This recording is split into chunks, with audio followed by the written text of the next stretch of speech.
Haddii da'daadu ay u dhaxayso 20 ilaa iyo 30 sano, waa cimriga ugu muhiimsan da'da qofka, waayo waa sanadaha saameynta ugu badan ku leh jaangooyada masiiriga ah iyo inta badan jidka uu ku socon doono qofka noloshiisa inta ka hadhay. Waxaase barbar socda isbeddelo nololeed iyo xataa mararka qaarkood dhinaca hormoonnada ah oo qofka xilligan ku yimaada, kuwaasoo keeni kara mashquul iyo xaalado nafsi ah. Sidaa awgeed, inta badan qofku maba ogaado muddada ay ku dhaafayaan sanadahani. 1. Noloshaada si sax ah seeska ugu dhig. Nolosha sideedaba waa waqti, caafimaad iyo maal. Da'dan marka aad ku jirto, ku dadaal inaad labada hore hayntooda ku fara adeegto, adigoo aan ku mashquulin lacag iyo ka fikirka adduun helista.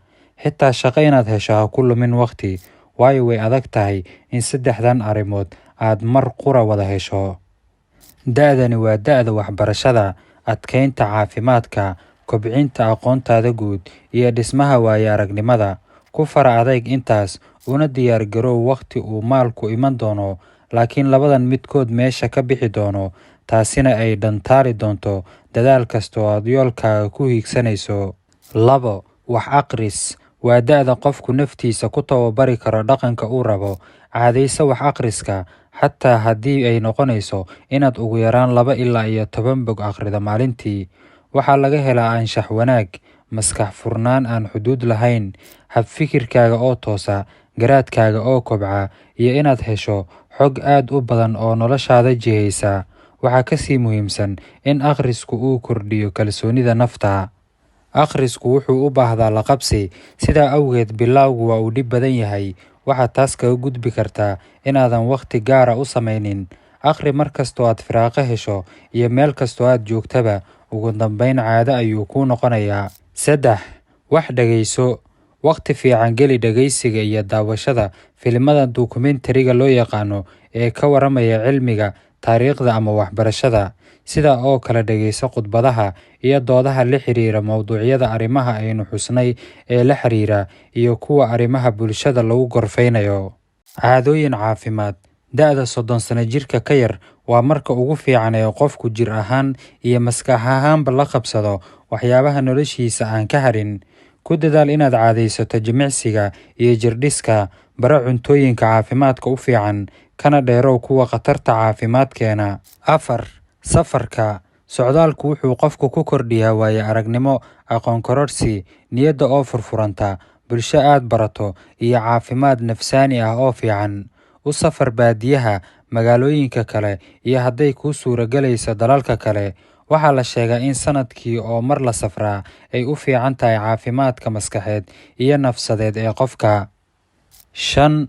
Guurka. Guurku waa sunno diini ah iyo dariiq nolosha lagu dhammaystiro. Waa xasilooni nafsadeed iyo xilgudasho bulsho oo lagama maarmaan ah. Waa fursad ay tahay in haddii ay ku soo marto laga faa'iideeyo, laakiin ha ka dhigan yoolkaaga aasaasiga ah ee ay tahay inaad gaadho isla marka aad waxbarashada ka qalin jebiso. Nolosha waa ay himilo iyo yoolal badan tahay. Ka fikir sida ay kugu kala habboon yihiin iyo hadba yoolka ay tahay inaad mudnaanta koowaad siiso. Guurka hortii, nafsad ahaan, nolol ahaan iyo maskax ahaanba isu diyaari qaadista xilka qoysnimo ee aad doonayso. Af Carabigu waa hodan, waa afka diinteena Islaamka, waxaanu xiriir dhow la leeyahay dhaqankeena. Inaad barataa waxay furo u noqon kartaa inaad wax badan ka fahamto nolosha, dhaqanka, diinta iyo taariikhda Islaamka. Inta uu qofku ka yar yahay da'da 28 sano jirku, waa waqtigu ugu fiican ee maskaxdu u bisishahay la qabsiga iyo barashada afafka. Ku dadaal inaad afafka qalaad wax ka barato, gaar ahaan kuwooda caalamiga ah sida Carabiga iyo Ingiliishka. Raadso saaxiib guusha jecel, maskax furan, aqoon kororsiga u darban, wanaagga kugu dhiirigeliyo, xumaha kaa qabta.